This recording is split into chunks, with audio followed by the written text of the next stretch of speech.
그러면 일단은 홍대에 대해서 조금 더 면밀하게 살펴보도록 하겠습니다. 홍대 주변의 문화 상권부터 좀 알아볼게요. 어떤 상권으로 이루어져 있을까요? 홍대 문화상권은 골목마다 골목 상권들이라고 봐도 될 것 같아요. 네, 떠오르는 것 같아요, 지금. 네. 홍대는 홍대 대학로, 네.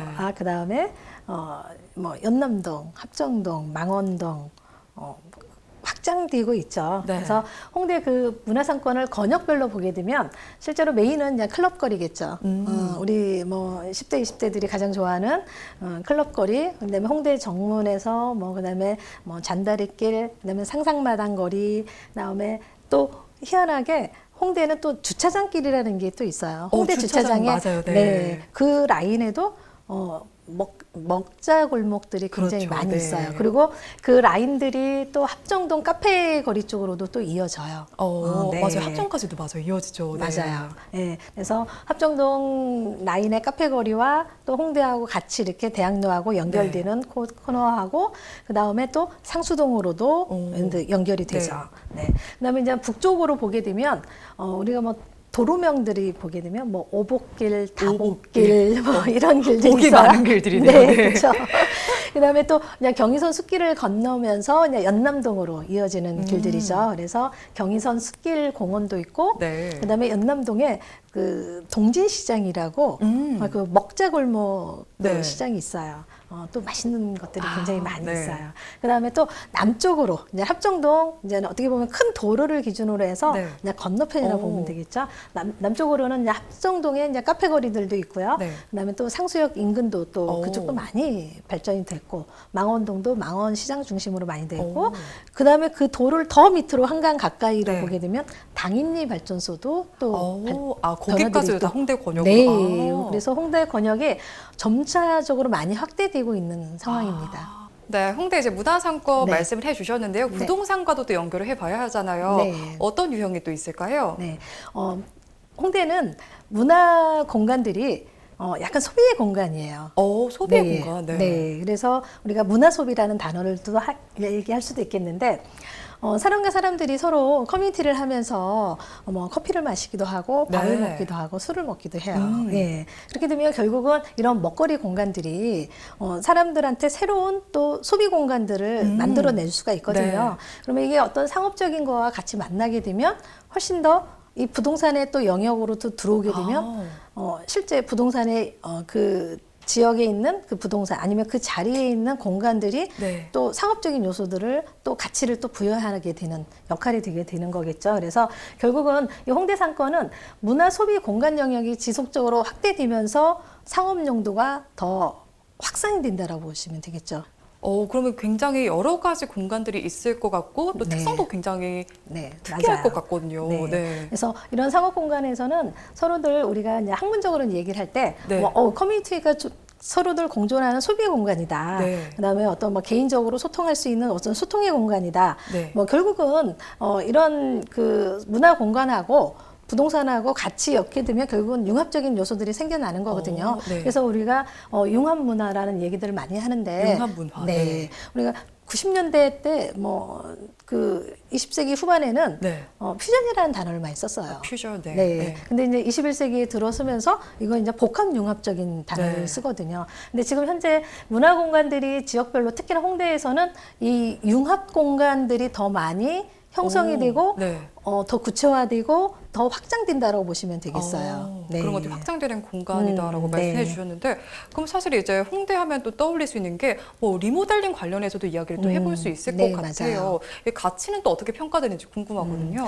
리모델링을 통해서 부동산의 가치는 계속 상승이 오는 거는 누구나 다 알고 있는 얘기예요. 뭐 상식일 네. 것 같아요. 네. 네. 그래서 문화 공간들이 서로들 그 새로운 뭐 리모델링 공간들을 만들어내고 이런 부분들이 결국은 뭐 임대인과 임차인들의 어떤 서로도 조금 불편한 관계들이 형성이 되기도 하고 네. 가격 상승이죠, 결국은. 그렇죠. 그렇게 되면 갑과 을의 관계가 형성이 되게 된다면 뭐 조금 또 복잡해지는 거죠. 네.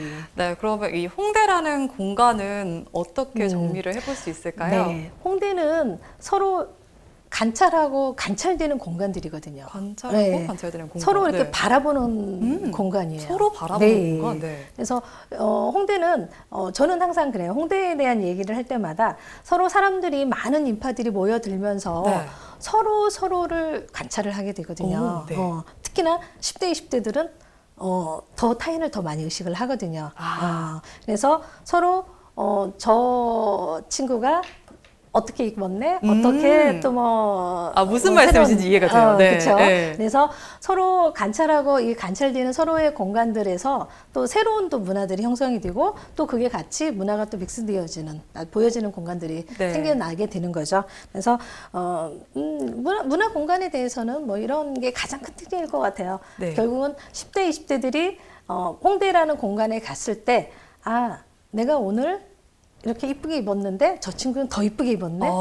이렇게 또 이렇게 네. 변화가 됐네. 뭐 이거죠. 그렇게 되면서 문화에 대한 부분들이 훨씬 더 깊숙하게 어떤 실생활적인 부분으로 이제는 뭐 좀 어떻게 보면 10대 젊은 층들한테 맞추게 되면 좀 실생활적인 것들이 더 강하죠. 네. 네. 이렇게 서로를 관찰하는 공간.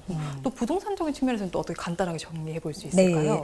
네. 부동산에서는 우리가 이제 보게 되면 리모델링 과정을 한번 아까 뭐 우리 앵커님이 말씀하신 것처럼 리모델링에 대한 얘기를 한번 저희가 한번 보게 되면 네. 우리가 2000년도 초반, 네, 초반. 2000년대 초반에 우리가 여러분들 그 다음이나 네이버에 보면 요즘에 카카오맵들 정말 잘 돼 있거든요. 잘 돼 있죠. 진짜 잘 돼 있더라고요. 네. 그래서 네이버 제가 어제도 이렇게 자료들을 이렇게 좀 보다가 네. 뭐 2000년대 후반에 이 건물이 다시 어떻게 좀 변화되었을까? 그런 것도 볼 수 있어요? 네. 그건 지도에서 몰랐어요. 뒤돌아서 보게 네. 되면 기능들이 정말 다양하게 많아요. 네.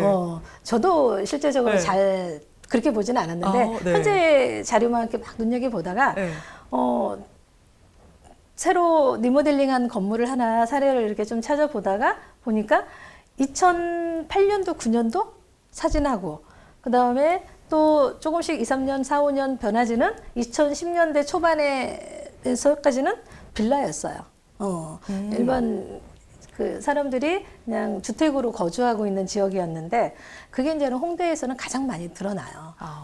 홍대 상권이 지금은 골목골목마다 굉장히 많이 활성화가 됐거든요. 저희가 90년대 후반, 네. 2000년대 초반까지만 해도 중간에 중간중간 골목 사이에 주택들이 많이 남아 있었어요. 그래서 그때도 제가 패션을 할 때는 돌아다니면서 보면 중심 상권으로만 가게 되는 거죠. 그렇겠죠. 네. 그렇죠. 네.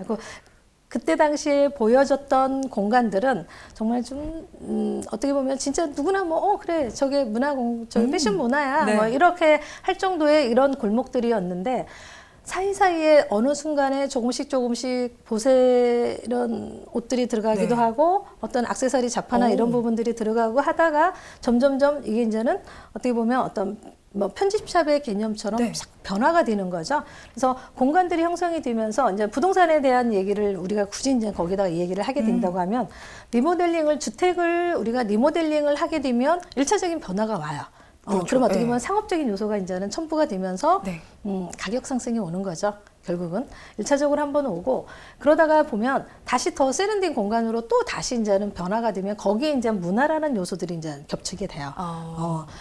우리가 뭐 그냥 우리 일반적으로는 생각할 때는 그래 뭐 그냥 인테리어 하고 거기에 좀 더 플러스 더 공간만 조금 더 세련되게 만들었어. 네. 새로운 뭐 인테리어가 왔다고 하니까 뭐 거기에 좀 새로운 거 믹스했어. 이렇게 하겠지만 네. 결국은 실제로 우리가 하나 뭐 카페를 보더라도 문화라는 요소들이 같이 들어갔을 때 뭐 카페도 우리나라의 카페들도 90년대 후반에 많이 하다가 잠깐 주춤했거든요. 2000년대 네. 초반에 하다가 10년대 이후부터 지금 이 카페 문화가 굉장히 많이 활성화가 된 거예요. 우리가 이 커피 문화가 활성화가 된 거죠. 그렇죠. 네. 그래서 이 커피 문화가 어떻게 유입이 되냐에 따라서 훨씬 더 이 문화 공간들이 더 활성화가 더 많이 된 것 같아요.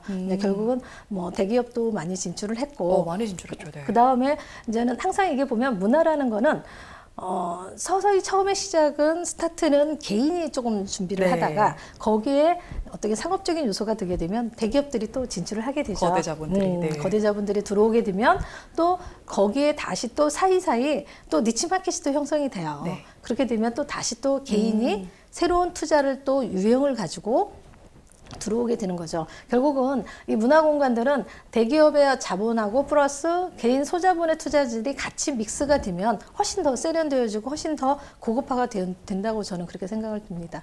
네, 홍대라는 공간에 대해서 저희가 또 정리를 해드렸습니다. 관찰하는 공간이다라고 표현을 해주셨는데요. 처음에는 조그마한 공간이었습니다. 대학로라는 공간이었고 리모델링을 시작으로 문화라는 이 방울이 첨가가 되고 그리고 가격 상승까지 이루어졌다는 점 참고해 보시기 바랍니다.